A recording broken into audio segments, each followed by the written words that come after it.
All right. Good morning, everybody. All right. Thank you all for being here in the house of the Lord today. I've got quite a bit that I want to share today, but obviously we don't want to go every word of the Lord without starting with prayer.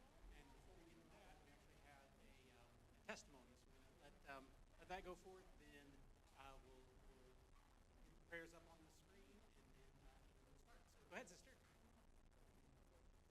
I've been through a journey this year.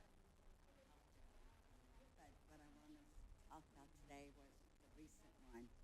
I played around with colonoscopies, having them. They're no fun. The prep's awful. And I refused to do them because they never found anything. I probably haven't had one for over 10 years. But recently, they found a tumor on my intestines. When they did the biopsy, it was non-cancerous. Thank you, Jesus. But they was talking about it might be deeper into the tumor. And so I just said, no way. No, you just. Anyway, so they said it was the size of a softball. So what happened is they went in there, took some of my intestines out. It was the size of a golf ball, and it was non-cancerous. But when they took it to the lab, it was precancerous. How long I had before I got colon cancer, I have no idea. So I'd like to tell you guys, please, it's not worth the games and stuff and thinking it's just too much problems to do the prep.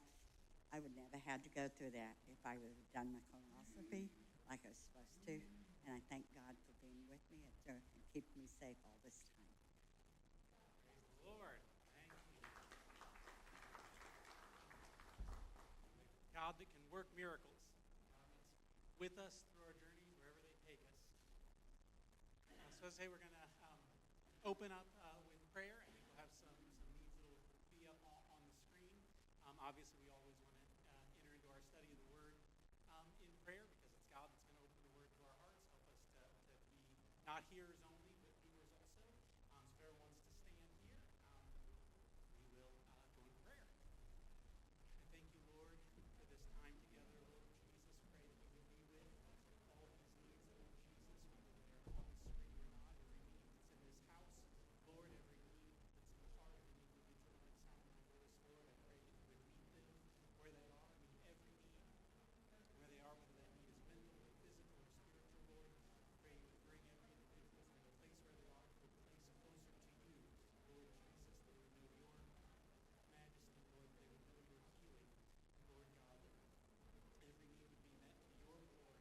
Lord, we pray that as we come together for this hour of study, Lord Jesus, that you would still the waters of our minds, help us be understanders of the word. Lord Jesus, that we should not be hearers only, but doers of the self-same. Lord Jesus, pray that you would bless this hour and this time together with every need in Jesus' name. Jesus' name.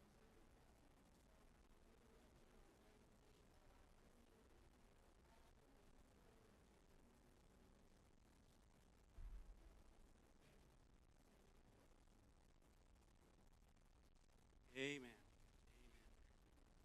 All right. So I will let everyone be seated. So today we're going to get into the Word, but first I want to start with a little bit of background about prophecy in general. We've been talking about some prophetic passages.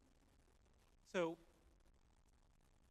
most of us in this room will have a more or less Western background, which means our conception of prophecy will be more or less a Greek one, right? Like the Oracle of Delphi. There is a prediction and a fulfillment. That's prophecy, right? Prediction and fulfillment.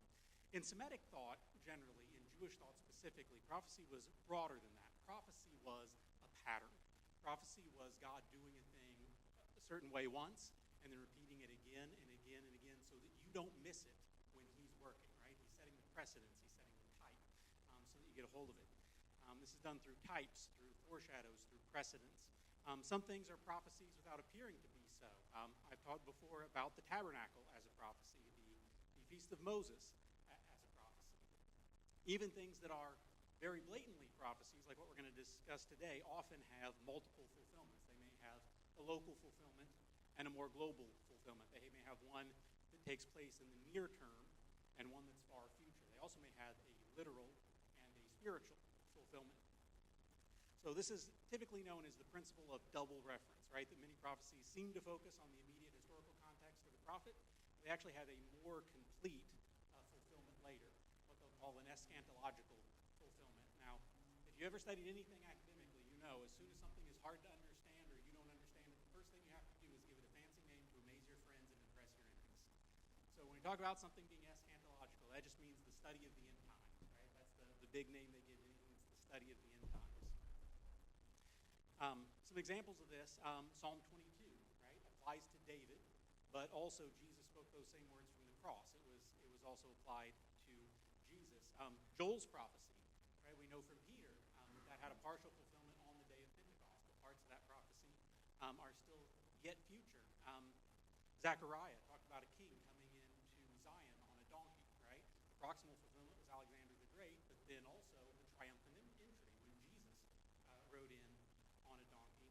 And then Daniel, right, one of the most well-grounded prophecies we have, right, very clearly outlines the career of the Persian Empire, the Greek Empire, the Roman Empire, right? We know that to be so. It was actually such an exact prophecy that for hundreds of years, opponents of the Bible had to insist that it was written after the fact to be that accurate. It wasn't until the discovery of the Dead Sea Scrolls that we could conclusively prove, no, this was all written before the fact and was the prophecy from God. And yet, though it very clearly had that historical fulfillment, it also has, the angel Gabriel tells him this is for the time of the end, right? There's going to be an end time fulfillment of that as well. So I want us to have this as background. I also want us to, oh, sorry.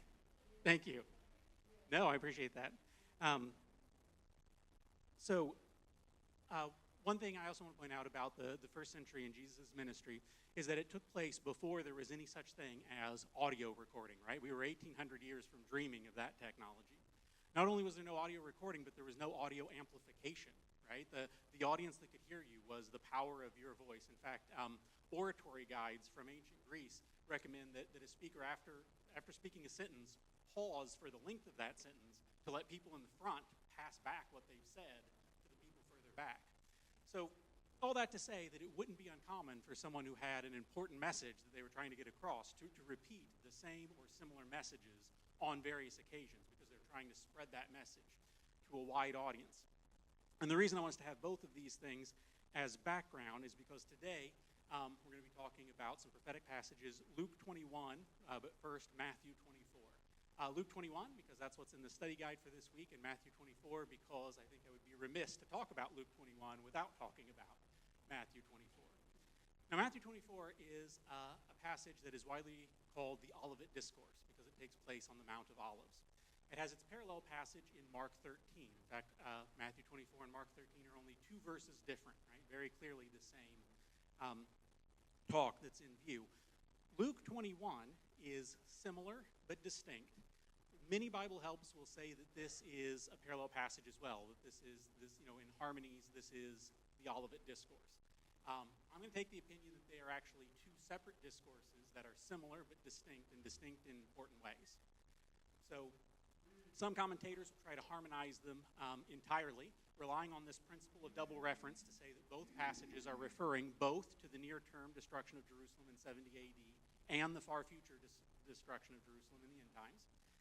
Others, recognizing their distinction, will say that what's happened is the discourse that Jesus gave was much longer, and that Matthew and Luke have each pulled out the parts that were most pertinent to the focus of their gospel, which is entirely possible. I don't know if there's much difference between one long discourse and two separate on the same day. But the important thing is just to recognize the distinctions between the two and the difference that they can make.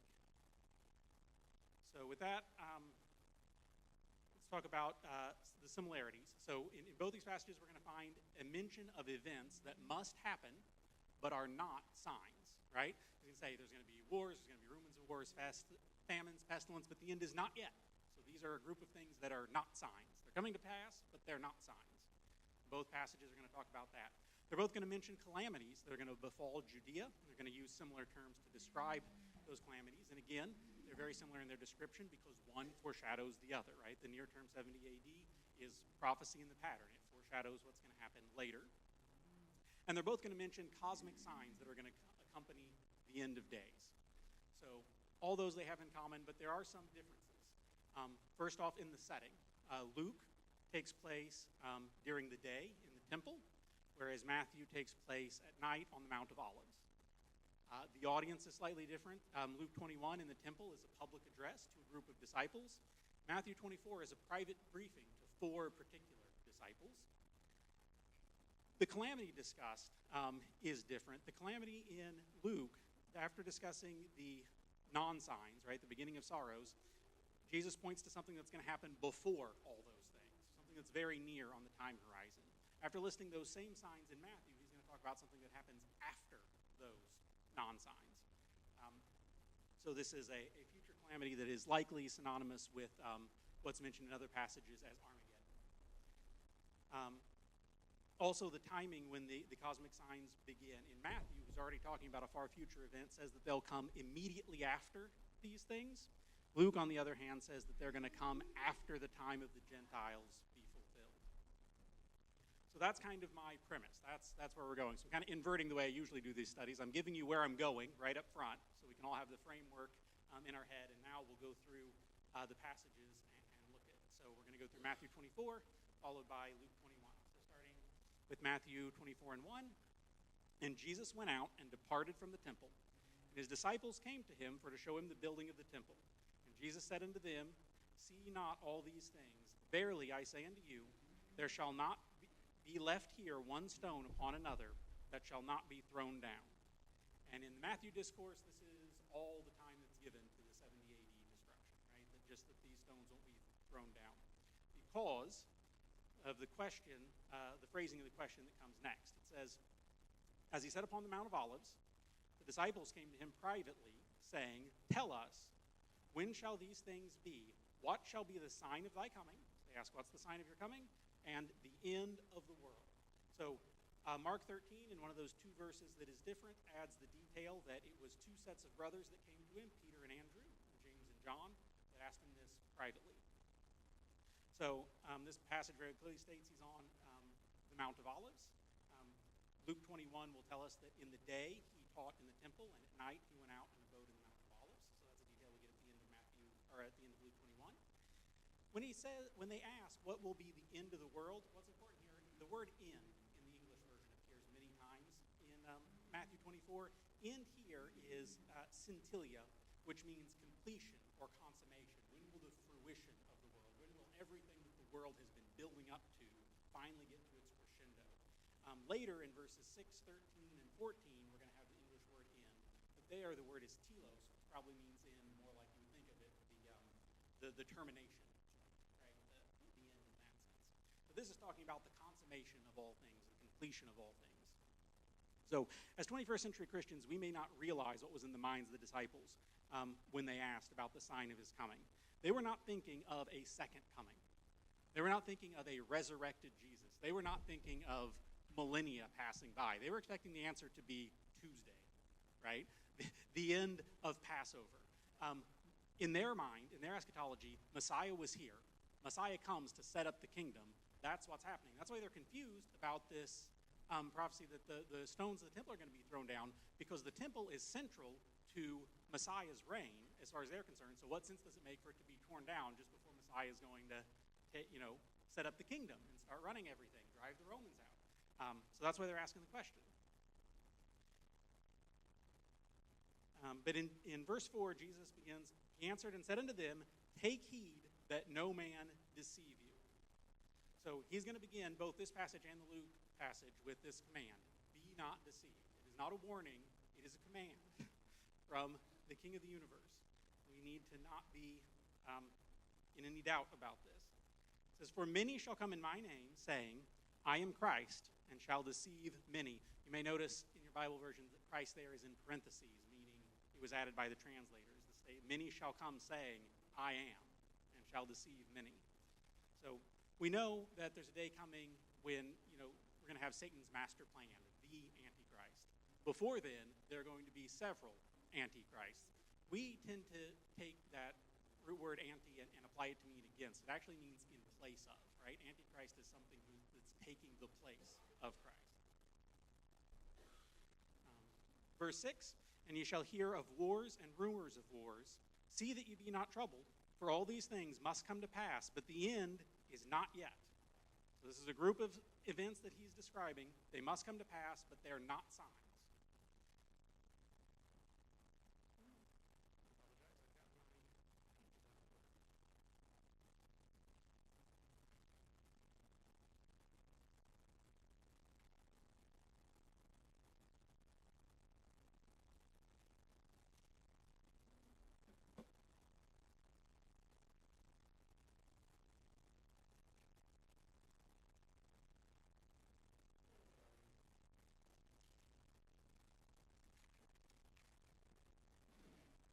So this group of events, they must come to pass. They're not signs of the end. Jesus specifically says so. We can fall into the trap of speaking casually and talking about these things as signs of the times.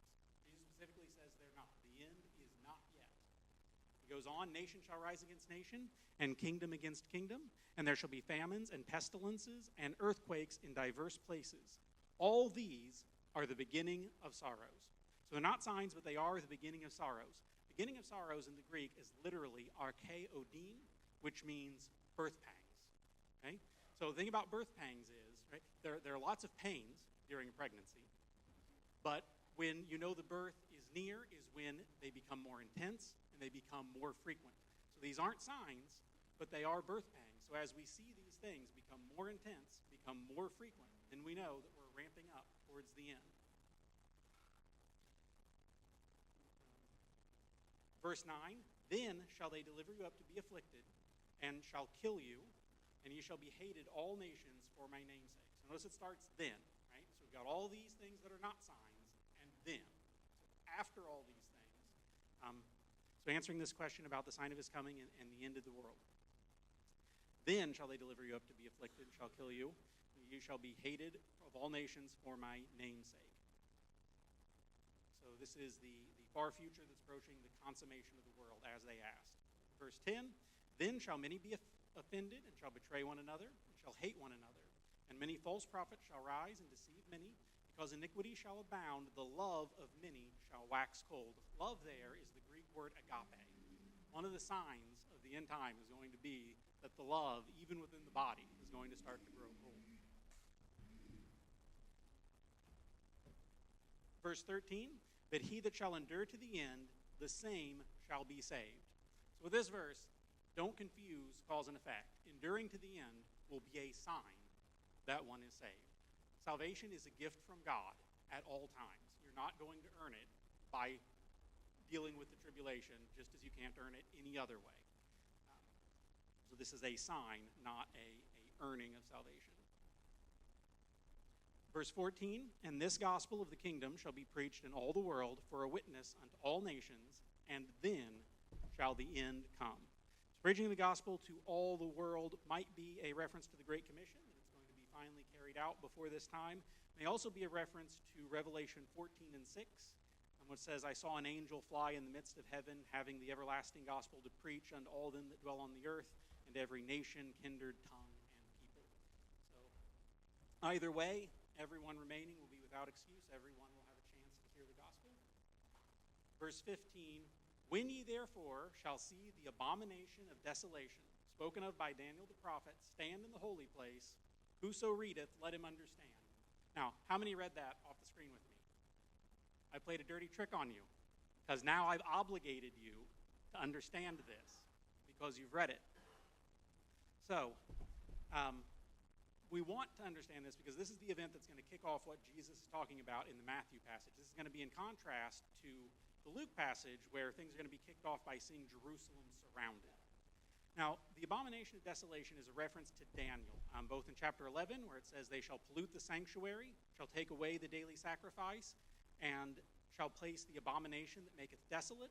And that's reiterated in Daniel 12 and 11. The daily sacrifice shall be taken away, and the abomination that maketh desolate set up. Now remember, Jesus is speaking to his 4 disciples here. They are first century Jewish Christians. And when he's just told them, when therefore you shall see the abomination of desolation, making it the seminal event for this yet future time. We've talked about prophecies having multiple fulfillments. This is one of them. But I dare say that the disciples were surprised by Jesus referring to this as a future event.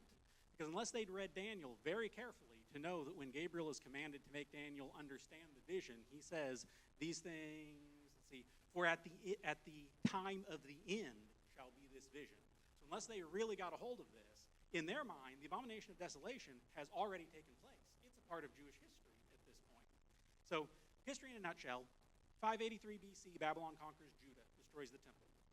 539, Persians conquer the Babylonians. Persians let the Jews go home. In 520 BC, construction of the second temple, Zerubbabel's temple, begins. 320, Alexander the Great conquers Persia. 323, Alexander dies without an heir, and the kingdom is split into 4 parts. This is all foretold in Matthew, right? He built with 1 horn, Alexander the Great. 4 little horns come up after him. That's his 4 generals. Cassander that takes Macedonia and Greece. Lysimachus, Thrace and Asia Minor. Ptolemy, Egypt. And Seleucus, the Asian provinces, including Syria. So at this point in history, Israel is a buffer state on the border between Egyptian Ptolemies and the Syrian Seleucids. Okay? Over the course of these 100 years, they swap back and forth, being a vassal state of either empire. Right? They were part of the Ptolemies when the Septuagint was written, but then under Antiochus, that we're going to talk about, they're back under control of the Seleucids. So the 8th king of the Seleucid Empire was a man named Antiochus IV. His father had been Antiochus III, known as Antiochus the Great. But Antiochus IV gave himself the name Antiochus Epiphanes. Epiphanes is short for Theos Epiphanes, which means God in the flesh. This is the name he gave himself. In Israel, they would mockingly call him Antiochus Epimanes, which means the madman, and is only a slight variation of Epiphanes.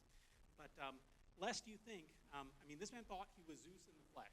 And lest you think I'm playing up this angle to emphasize the forerunner, right, the foreshadowing characteristic of the Antichrist, I would point out that this man minted coins that had his face on one side, his face on Zeus's body on the other side, and read, Antiochus, God in flesh. So this is, Antiochus. And he had the coins minted in Judah. In 168 BC, he outlawed, he tried to establish the Greek polytheism in place of Judaism, and he did so by force. In 168, he outlawed observance of the Sabbath. He outlawed circumcision on pain of death. He outlawed owning a copy of the Torah on pain of death. And he caused the sacrifice in the temple to cease. Then, a year later, he surrounded Jerusalem and attacked it, killing 80,000, taking 40,000 into slavery. He stripped the temple of all its treasures and pillaged the city of Jerusalem.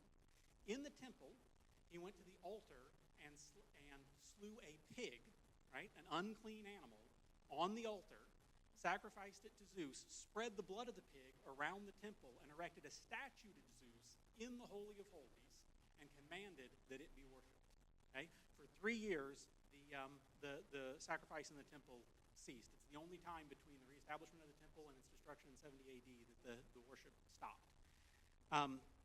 This was recognized as Daniel's predicted abomination of desolation, right? The abomination is worshiping an idol. That's all throughout the Bible. Worshiping an idol in the holiest place on earth is the abomination that makes desolate.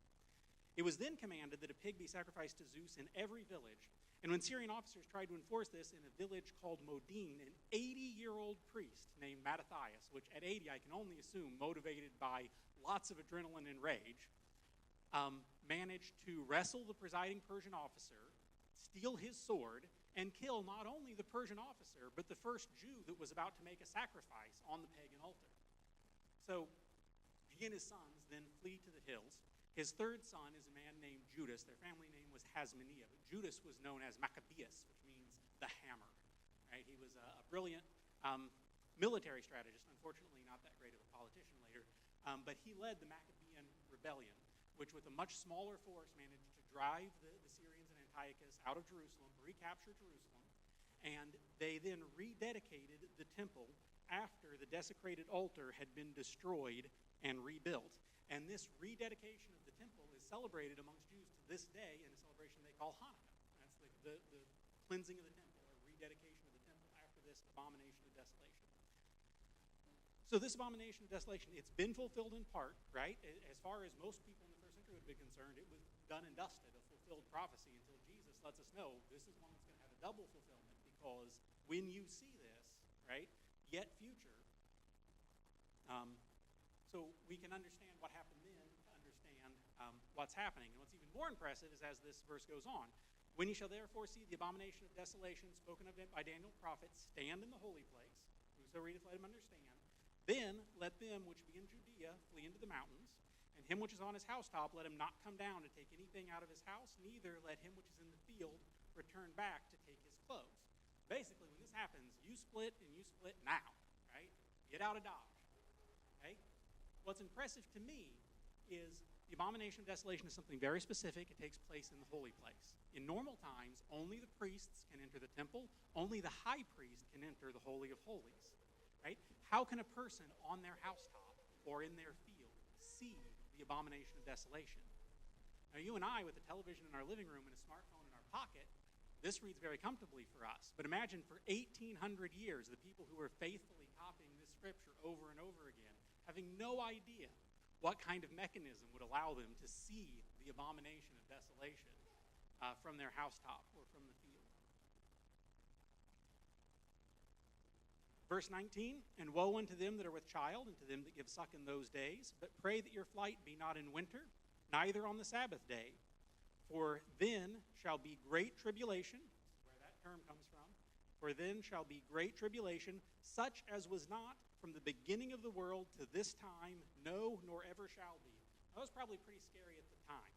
With the Holocaust behind us, it's hard to imagine a time of trouble for Israel greater than anything that has ever happened before. The Holocaust wiped out 1 in 3 Jews on planet Earth. We're told elsewhere in Scripture that the coming calamity will take 2 in 3. This is a time that in Jeremiah 30 and 7 is referred to as the time of Jacob's trouble.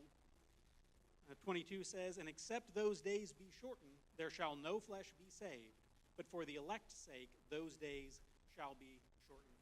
So this to me seems to be a technology term too, because can you imagine anything that could be accomplished with muskets and bayonets that would wipe out all flesh on earth?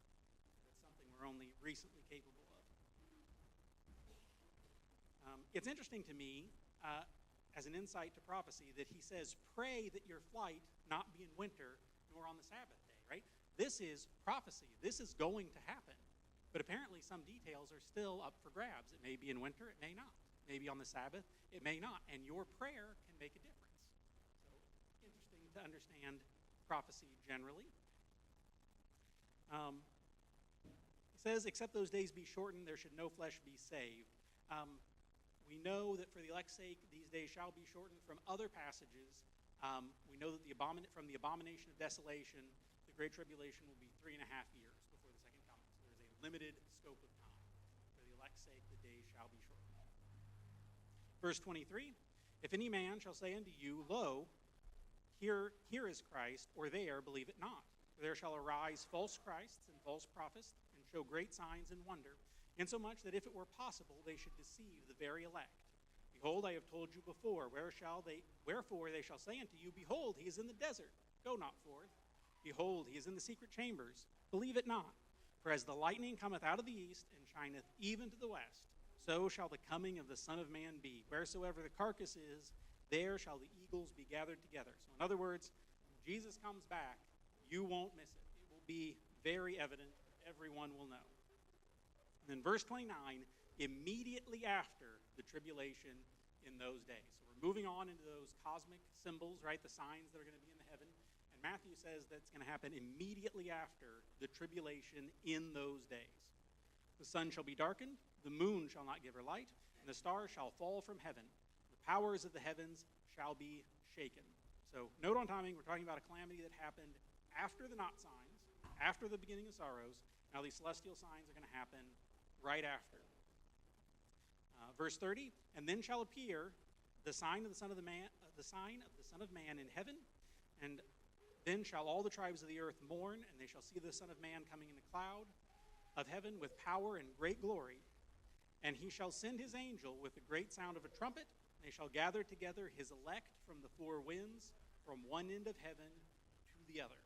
So I would point out, there is a view of Scripture called preterism that holds that all prophecies in the Bible have already come to pass. And this view would hold that both Matthew and Luke are focused on the events that happened in 70 AD and thus already in the past. I think we'd be pretty hard-pressed to find anything at that time that could be construed as the sun being darkened, the moon not giving her light, or the Son of Man coming in a cloud of heaven with power and glory. The angels gathering together the elect from the four winds and from one end of heaven to the other likely refers to the same event that's referred to in 1 Thessalonians 4 and in 1 Corinthians 15, which is variously called the harpazo, or the rapture.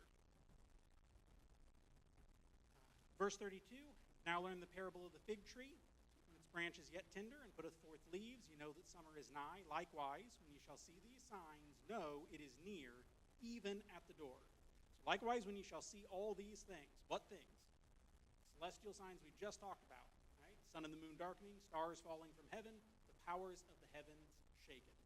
34, verily I say unto you, this generation shall not pass till all these things be fulfilled. This is a verse that confused me at first because I was guilty of not reading this carefully. Yes, I should, right? Because if you think that they're talking about the generation he's talking to, it seems really confusing. Because again, none of the sun darkening and the stars of heaven falling happened during the generation of people that he's talking to. But it's the generation that we just talked about, the generation that will see these things, right? Once the celestial signs start, it's going to happen quickly, right? We know from other passages within 7 years, okay? So it's the same generation that sees the start of all these signs. They're going to see it all the way through to the end. Then one generation to the actual second coming. Heaven and earth shall pass away, but my word shall not pass away. But of that day and hour knoweth no man, not the angel in heaven, but my Father only. As the days of Noah were, so shall the coming of the Son of Man be. For as the days before the flood, they were eating and drinking, marrying and giving in marriage, until the day that Noah entered the ark, and knew not until the flood came and took them all away. So also shall the coming of the Son of Man be. So heaven and earth shall pass away, but my words shall not pass away. Aren't we thankful for that, right? This body is going to pass away. This earth is going to pass away. But if his word is written in my heart, that word is going to endure forever. It will never pass away. And then the comparison to the days of Noah likely just means that it's going to be business as usual, right? Right up to the end. No one's going to be suspecting anything, acting any different, and it's going to fall upon them unawares. There are some other ideas that involve understanding exactly what the Nephilim were, but that's well beyond the scope of this study. And seeing where I am for time, I think we are going to dispense with the rest of the Matthew chapter and move on to the Luke chapter. I don't have that much to add to the rest of this, and I want to make sure we get into the 70 AD stuff in Luke. I need to try to be done by 10:45. So if we could skip ahead a bit, I'm going to go ahead and go to Luke 21, and we're just going to start in verse 5. Verses 1 through 4 basically tell the story of the widow putting her 2 mites into the offering box, and it establishes that Jesus is in the temple at the time, right? So he's just seen the widow throwing in her mites. He is in the temple. We pick it up in verse 5. And some spake of the temple, how it was adorned with goodly stones and gifts. And he said, as for these things which ye behold, the days will come in which there shall be not one stone left upon another that shall not be thrown down. Very similar, or the same statement that we saw in Matthew. And they asked him, saying, Master, but when shall these things be? And what sign will there be that these things shall come to pass? So notice the different question. They're not asking about his coming. They're not asking about the end of the age. They're asking about when these things, right, the casting down of the stones that he just talked about, when will those things happen? So, verse 8, and he said, take heed that ye not be deceived. There's that command again. Whenever he's answering these timing questions, the thing he always puts up front is, don't be deceived about this. Because for many shall come in my name, saying, I am, and the time draweth near. Go ye not, therefore, after them. So again, the warning of false Christs and antichrists. But when ye shall hear of wars and commotions, be not terrified. It's easy to be terrified when you watch the news, right, and see all these things. But we've been told that these things will happen, and that should give us comfort, because we know this is not random. There is a plan behind this, right? When ye shall hear of wars and commotions, be not terrified, for these things must first come to pass, but the end is not, by and by. So again, we're getting that same group of not signs, right? what Matthew called the beginning of sorrows. Then he said unto them, Nation shall rise against nation, and kingdom against kingdom. Great earthquake shall be in diverse places, and famines and pestilence, and fearful signs and great signs shall there be from heaven. But before all these, so again, that same group of not signs, but whereas Matthew's passage went on to talk about what happened after, now we're saying, before all these, they shall lay their hands on you and persecute you, delivering you up to the synagogues and into the prisons, being brought before kings and rulers for my name's sake. So, happening before all these signs, this is something that's very near on the time horizon of his audience. And in fact, the destruction of the temple in 70 AD was a mere 35-ish years from the time Jesus is giving this discourse. Verse 13, and they shall turn to you for a testimony. Settle it therefore in your hearts, not to meditate before what ye shall answer. For I will give you a mouth and wisdom, which all your adversaries will not be able to gainsay or resist. Doesn't mean they're going to like you the next day, right? Just means they won't be able to gainsay or resist. It's like, Stephen, right? He was giving his speech, and they couldn't say anything against him, so they stoned him, just to keep him from finishing. Verse 16, and ye shall be betrayed both by parents and brethren and kinsfolks and friends, and some of you they shall cause to be put to death. You shall be hated of all men for my name's sake, but there shall not a hair of your head perish. Now, that seems confusing to us, right? He just said, some of you will be killed, and then he says, but there shall not a hair of your head perish. So, perish there is to be understood eternally, right? Some of you will be delivered up, some of you will be put to death, but eternally, none of that is going to go to waste. It will all be preserved in God's future kingdom. Verse 19, in your patience possess ye your souls. Wish I had time to dwell on that, right? Faith is revealed in times of persecution. Verse 20, and when ye shall see Jerusalem compassed with armies. So before, our sign that the things being talked about we're going to kick off was the abomination of desolation, stand in the holy place. Here it's, when ye shall see Jerusalem compassed with armies, then know that the desolation thereof is nigh. And let them which are in Judea flee to the mountains, and let them which are in the midst depart out, and let not them that are in the countries enter thereinto.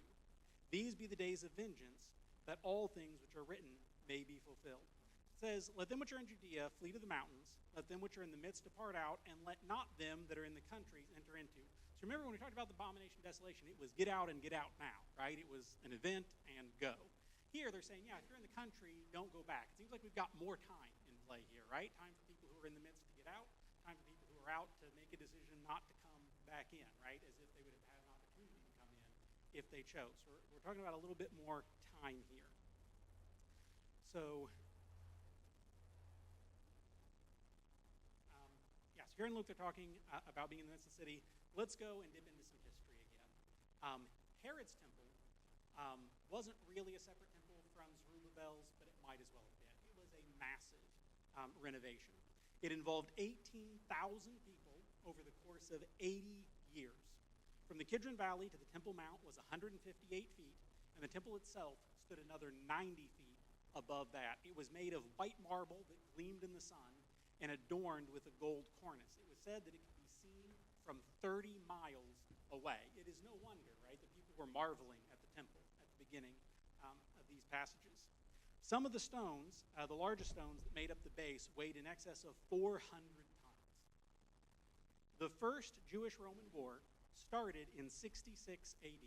Okay, this was, they thought they were going to be the Maccabean rebellion again and drive off the Romans like they drove off the Persians, but it was not to be. Over 3 years, rebels were driven out of towns in northern Judea and in Galilee, and as they fled, they increasingly fled to Jerusalem, right? So they were all getting packed into Jerusalem. And there was a Roman general, Vespasian, and his son Titus, also a general, subservient to Vespasian, and they were commanded by Nero to attack the city of Jerusalem. So they began encamping around the city, but then Nero dies. And when the emperor dies, his orders expire with him, right? The emperor expires, the orders expire. So this began a period of intense civil war, the first civil war of the Roman Empire. 69 AD is known as the year of 4 emperors. And Vespasian, the senior general, seeing his opportunity, he returns to Rome and takes over. He is the fourth emperor of the year of four emperors, the one that comes out on top and becomes the new emperor for the next several years. And once he's firmly in command, he orders his son Titus, go ahead and finish the job. What this upheaval meant is that there were 6 months when the armies were camped around Jerusalem, but no siege was beginning because they were waiting for the results of the Civil War. So there was this 6-month period where they could see the city surrounded, but they could still get in and out. And even though 1.1 million perished in the eventual battle, Eusebius records that no Christians died because they had all fled to the mountains in Pella, which was under Syrian administration. Now, Eusebius' account may be an exaggeration to say that not one Christian died in the siege, but it reflects the mass exodus of Christians who heeded Jesus' word, and when they saw the armies around there, they got out and fled to the mountains, just like Jesus had said to do. Now, though Titus had ordered that the temple be preserved, those orders did not reach all the soldiers, and a fire was started that both destroyed much of the temple and actually melted the gold cornice that was on top of the temple, as well as many of the gold accoutrements that were still within it.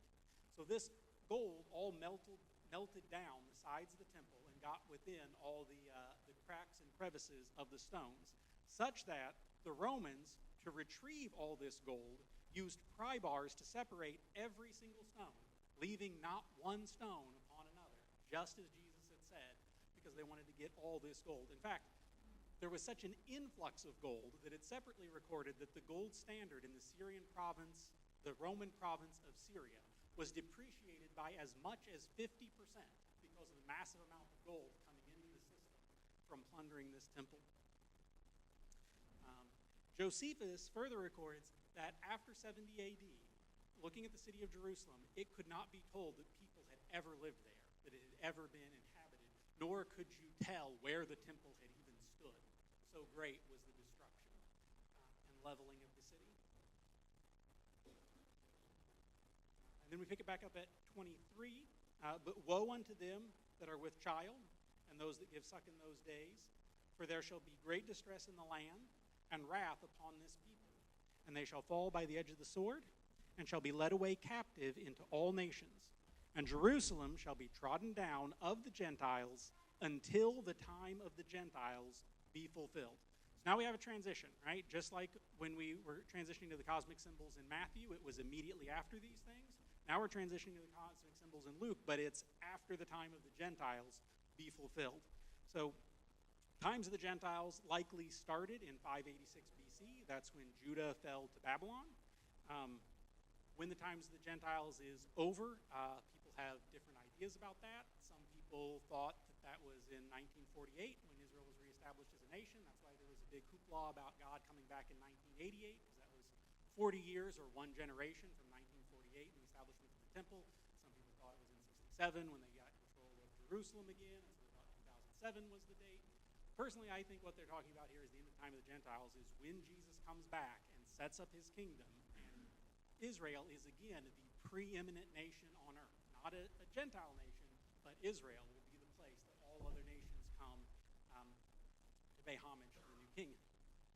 So, in my view, that's the end of the times of the Gentiles will be the establishment of the millennial kingdom.